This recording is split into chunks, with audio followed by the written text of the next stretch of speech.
This is Kirk Kumerow, and I'd like to welcome you to the inaugural edition of an overview of performing an environmental record review for a Rebuild Illinois grant issued by the Department of Commerce and Economic Opportunities, Office of Community Development.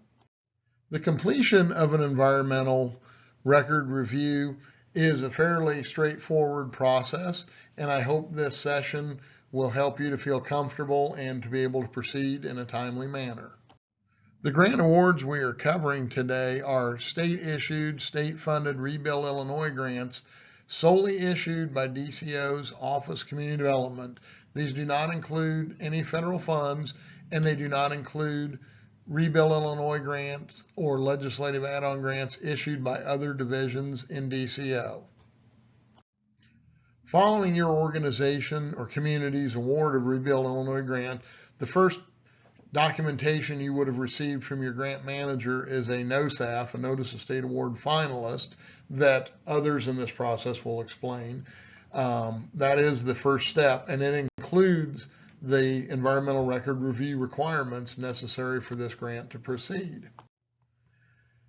The limitation of action is on being able to access and commit and spend those funds is prior to all special grant conditions being cleared. The grant awardee may not commit Rebuild Illinois funds, begin the bid process, or commit non-Rebuild Illinois funds that will be included in the eventual grant agreement. So therefore, do not take action before environmental clearance is my message, but your grant manager's message is don't take any action on bidding prior to all special grant conditions being cleared. I've already put together a detailed Rebuild Illinois environmental record review instructions set of 3.5 pages sheets that are available on the following website. Please print those review sheets for guidance while you're preparing the environmental record review. I'm sorry, I'm a paper learner, I'm not a website learner, so it's easier for me to print it out, and it'll give you a quick reference material when you've stopped at a particular point. Because as you obtain the clearances that I'm going to be talking about in the next few slides, you're going to be multitasking with different state agencies.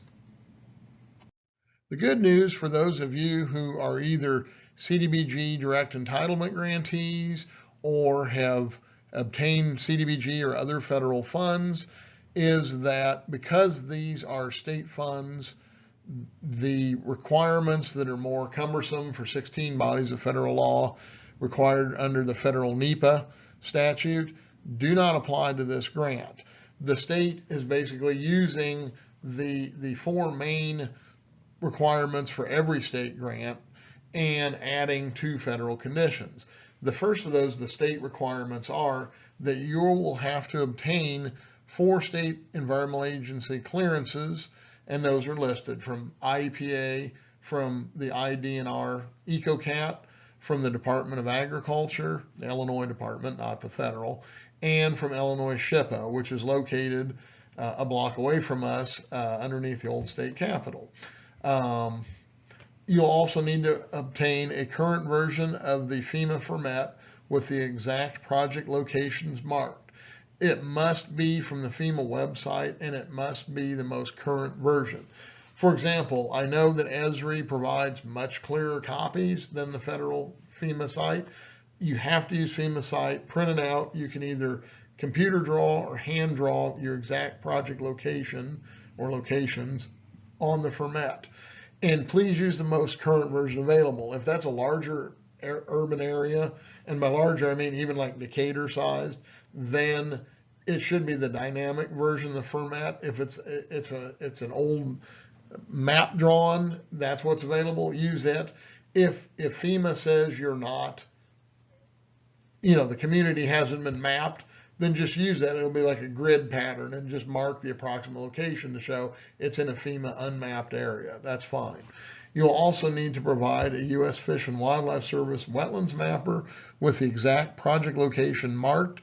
And again, it must be from the U.S. Fish and Wildlife Service wetland mapper website and not from a private source such as Esri.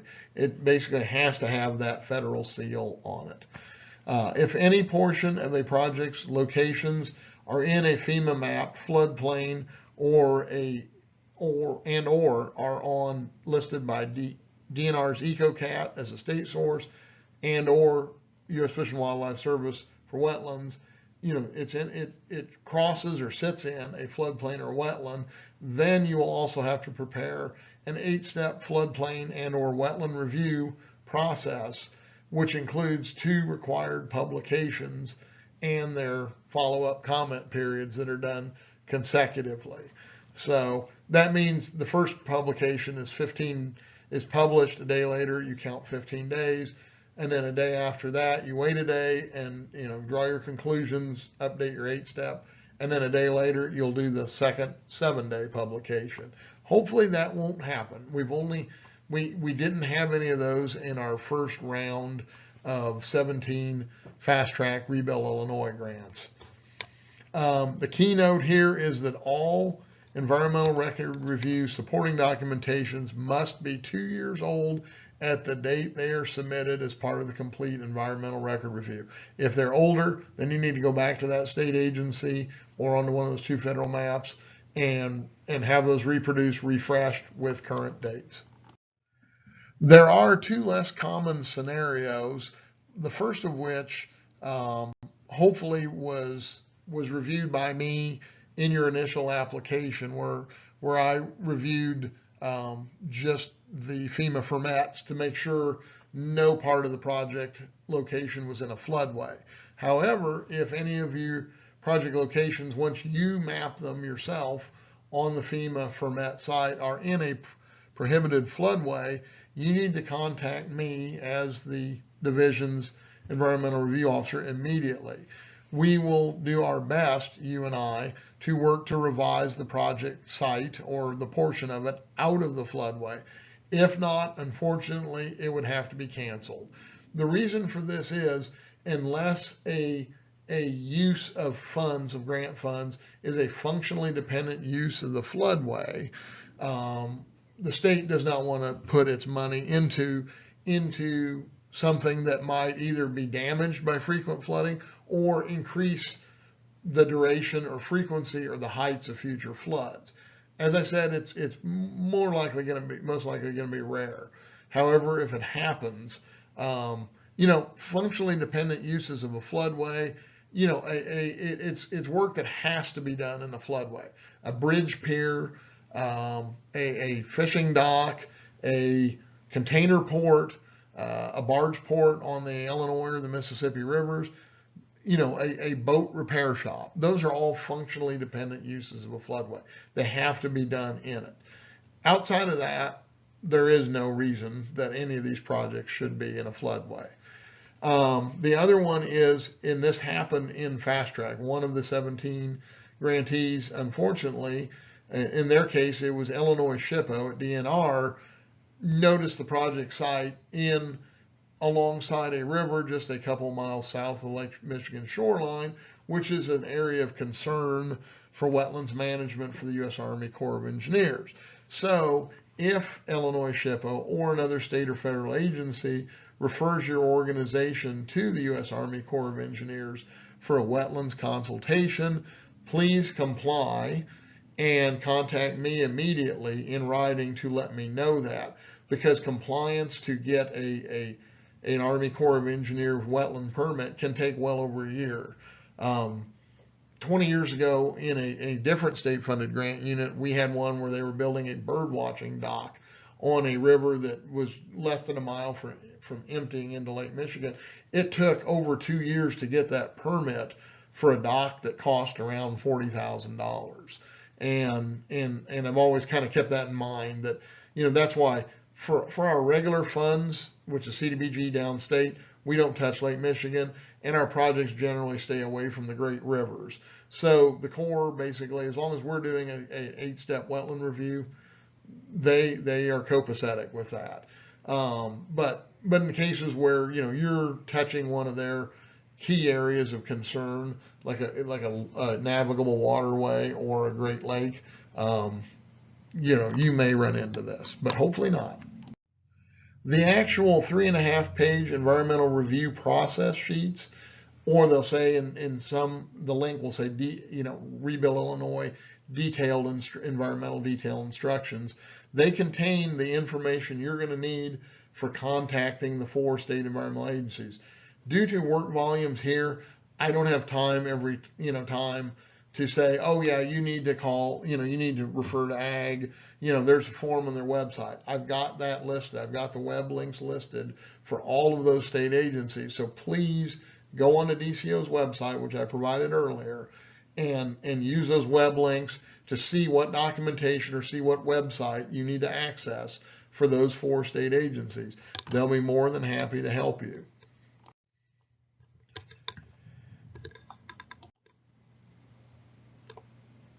A key point here is for Illinois SHPO at the Illinois Department of Natural Resources. You, for Rebuild Illinois, will request a Section 707 clearance under state law, not a Section 106 clearance under federal law. I believe the state law is a little less restrictive than the federal law. If you already have a SHPO clearance letter that's less than 2 years old and it fits your project, covers it, and it's for Section 106, please, by all means, turn that in. However, if you still need a SHPO clearance letter, you will enter on their forms, you need the Section 707 state clearance. And of course, if your property itself is a historic property that's already registered or listed, and or if it's in a historic district or area that's federally or state listed, that will take more time with the SHPO for them to give their clearance. Again, these are the websites for FEMA FERMET, for the U.S. Fish and Wildlife Service, and then there's the link if you have to do an 8-step wetlands or floodplain review. And on those, I will be happy, if your project touches or crosses, a floodplain, a map floodplain, or a map wetland, including the little blue line that denotes a riverine feature, which may or not be visibly present all year round, but it's mapped by the feds. Let me know, show me those documents, email them to me, and you and I can try and concur whether or not an 8-step review is actually necessary. And once again, the detailed Rebuild Illinois Environmental Record Review instructions contain all of the relevant web links for all of the state and federal agencies cited above. Please refer to that first before contacting me for how to get a hold of one of those agencies. They will be happy to work with you directly. I've sent all 4 state agencies a list of the Rebuild Shovel Ready Sites grantees, and every time we have a Rebuild Illinois round in DCEO, once those are awarded, I send those lists to those agencies so they know ahead of time. So if you're not on that list, they will politely, sometimes not so politely, say, sorry, we're not reviewing your request. But they know ahead of time that there should be right now a bunch of shovel-ready sites applicants heading to them for their specific clearances of specific state laws. It should really take no more than 60 to 90 days, depending on the level of consultations required with the state agencies, and if you have to do an 8-step review to complete a Rebuild Illinois environmental record review. Of course, the 2 big caveats are if your property is a historic property or is in a historic district, and or if the Corps of Engineers wants you to apply for a consultation with them for wetlands and then wants you to get a permit. Those would take more. Let me know, let me see the documentation in writing. I will print it out. I will let your grant manager, your Rebuild Illinois grant manager know, and the program manager, when she checks periodically, she'll know that that's the case. Just from like Fast Track, we've got one of 17 grants is going to wait for over a year while they and the Corps of Engineers haggle it out and they're ultimately, hopefully, issued a permit. But we will not penalize you if an environmental agency is holding you up, provided you've started the consultation in a timely manner. Yes, an early start is important. It makes sure that your project conforms to the state's environmental values and that you avoid potential conflicts, either with environmental regulatory agencies or the public. And it also is required because you cannot commit our funds to an activity without environmental clearance. So as part of the NOSAF, work the environmentals just like you would with business enterprise program, or with, say, you have to have your Attorney General's not-for-profit filings up to date.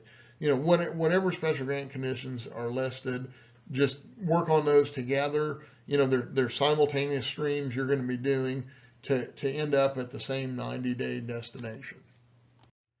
Fortunately, the scenario here hasn't had to happen in over a year, but in the period 1 to 3 years ago, the SHPO, due to state reorganization and other issues, was very short of staff, and it was taking them over 30 days to process historic preservation clearances, whether for state or federal funds.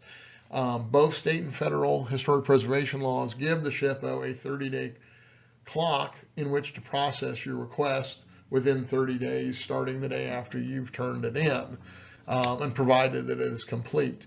We previously consulted with DCEO's General Counsel and the SHPO's agency's director and have instituted the following policy. If it has been more than 40 days since you've sent proper Section 707 information to the SHPO for their initial review and have not received a response, please contact me. Once I've been notified, I will tell you to put it in writing and provide documentation of when you turned it in, the proof that you sent it to the SHPO. Then we can provide a waiver letter from SHPO clearance. The DCEO waiver letter would be utilized in your environmental record review in place of the SHPO's normal state clearance letter. If the SHPO then were to re-enter the review after the waiver letter, your organization or community would have no obligation to comply, but trust me, it's better to keep them happy in case you come back for a different agency's grant program or loan program. You want to keep the SHPO happy. So as I'm saying, at this time, as we record this is not an issue this year, but I just wanted to address it in case it comes up. And here is the SHPO's detailed contact information. Again, it is included in the 3.5-page Rebuild Illinois Environmental Record Review instruction sheets available on the DCEO OCD Environmental Materials website. Cost of performing an environmental record review for Rebuild Illinois. If your construction, the environmental review of your construction, whether it's a building or if it's groundwork, involves a formal mitigation cost being taken on, which usually for our purposes, for our federal funded grants, always seems to be a certain species in different parts of the state that the Illinois Department of Natural Resources has authority over. Then your organization may reimburse itself at a later date from the construction funds once you have a grant agreement for the mitigation cost. Usually that would be and it can be anywhere from $5,000 to $10,000 or more for an incidental take authorization from IDNR that would allow the taking, meaning the killing or maiming of animals during the construction process. It's very rare, and it's usually, what we found is it's usually when you get near certain great rivers, the Illinois River, to a lesser extent the Mississippi River, or mounds, natural mounds where the Franklin's ground squirrel loves to reside for 80-some% of the year underground. So if that happens, let me know, we'll work through it. but your organization or community would have to pay the cost of finding an environmental specialist to prepare the paperwork to do an incidental take authorization. I'm hoping for shovel-ready sites that seem to be in more urban areas that will not be a factor. But again, I want to address it in case it comes up. When performing an environmental record review for Rebuild Illinois grants, as outlined in the guidebook, you must use an experienced environmental specialist. The grantee assumes the environmental record review preparation costs. I have a list in just about every area of the state, including Chicago metropolitan area, environmental specialists or grant administrators who have done environmental record reviews for our more lengthy federally funded CDBG grants. The core of those is still the 4 state agency letters, so they know those inside and out. I can always refer 2 or 3 names in a given area. I try and do more if I can, but at the least there's about 2 in every area. Or you can inquire directly to your local regional planning commission, especially if your community, whether you're a not-for-profit or a for-profit grantee, your community probably pays dues to a local regional planning commission. So you can look them up, see if they'd be interested in doing it for a free or reduced cost basis. The specialist may prepare supporting documentation for the environmental record review. However, the grantee, meaning your organization or your municipality or county, that whoever the grantee is, must independently evaluate their work before submitting the completed environmental record review to me for the state's review. And that is to make sure that it is full and complete and accurate. It's always good to double check your work before turning anything into a state agency. And when you do, always make sure to keep either the original or a color copy there so it doesn't get lost in the mail, because that has happened before. However, the one key caveat is on the specialist may prepare the 2 publications for print if an 8-step floodplain or wetlands review is required. However, it is published under the authority of the grantee. Whether if it's a local government or a county, it's the chief elected official, not an appointed official, but the chief elected official of that municipality or county. If it's a not-for-profit or a for-profit entity, it would be the chief elected or the chief executive officer of that organization. And I'll let you define that part. But if it's a government, it must be the chief elected official. That is a federal law for floodplain and wetlands publications. It also is mimicked by state law. So the environmental review specialist can prepare those, arrange for them to be published, but at the end, it's going to be the chief elected official or the chief executive official, depending on your organization, their name at the bottom of each of those 2 publications. We understand that depending on conditions on the ground during the environmental record review or after it, some conditions can change from the time your grant application was submitted, in 2020. So that would require, if you want it fundable with Rebuild Illinois funds, a reevaluation when new activities are added, unexpected conditions arise, or there's changes made, to the location or the extent of a project. You will simultaneously advise, if, say, the environmental record review is already done and you have a grant agreement and you already started work or you're about to start work, you have to simultaneously advise your Rebuild Illinois grant manager and me. And then we will work to update the record review with new project descriptions, funding amounts, locations, and you may have to provide, and I would help guide you, copies to the 4 state environmental agencies for a possible re-clearance. Some items, it just depends. We'd have to work through it together. Sometimes some agencies might not care, others would. Of course, if it's in a field, Department of Ag would have to be notified. If it's in, we'll see. If it's it's an urban area, chances are we don't have to do anything with new species, state endangered species. EcoCat won't care. But again, we would work through that together. In the meantime, when you prepare your environmental record review, send it all to me. Don't send it to your grant manager.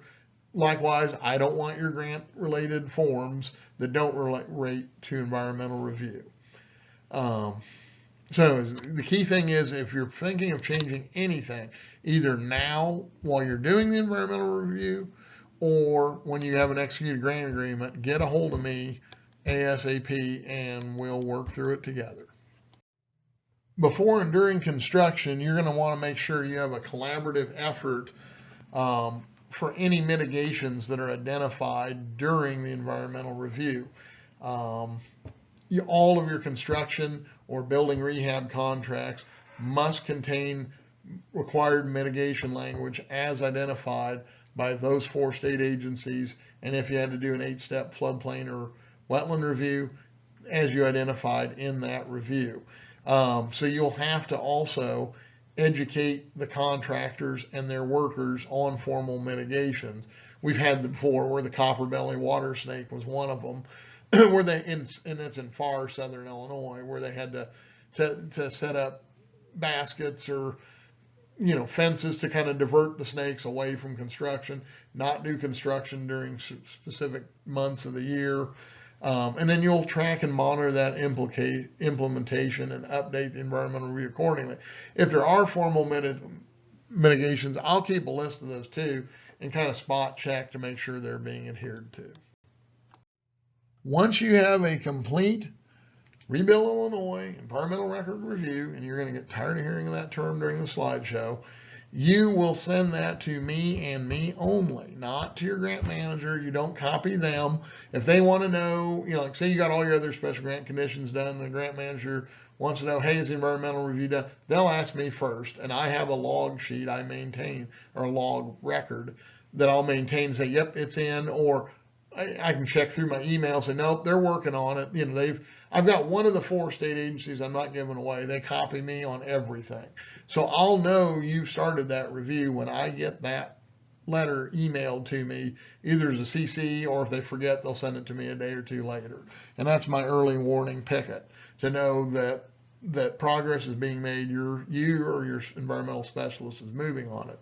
But these are the instructions for sending them to me. Always, always, always, if you're emailing it or mailing it, I need it in color, not black and white.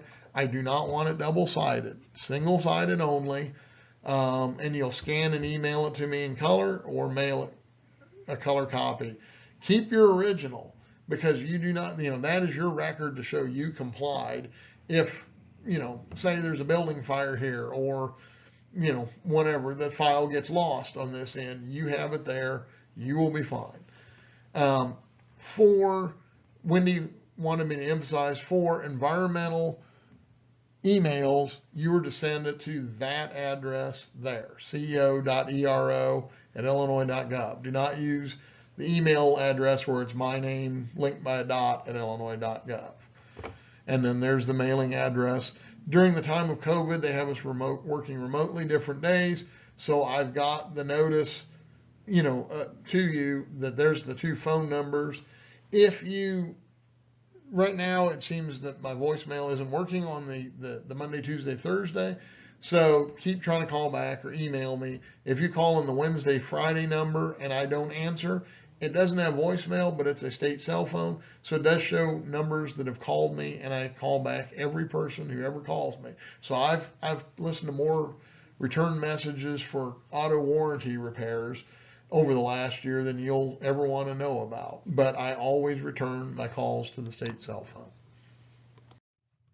Please be patient with your humble environmental record reviewer on this end, because simultaneously at any given time of the year, I'm going to have environmental reviews coming in for our federal funded CDBG grants.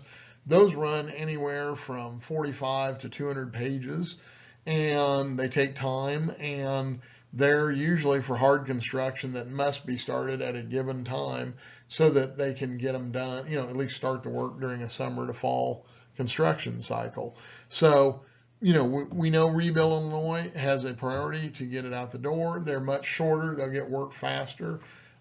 This wasn't a problem during fast track. I doubt it will be with shovel ready sites, but be patient, because we have all kinds of operational needs that, especially me, that don't relate to environmental reviews. So I have to work it all simultaneously, but I will return questions and emails. Sometimes if it just gets to be too much email wise, I just pick up the phone and call. I'd prefer to talk over the phone and get it done. But trust me, if you get your environmental review in, it will be reviewed in a timely manner.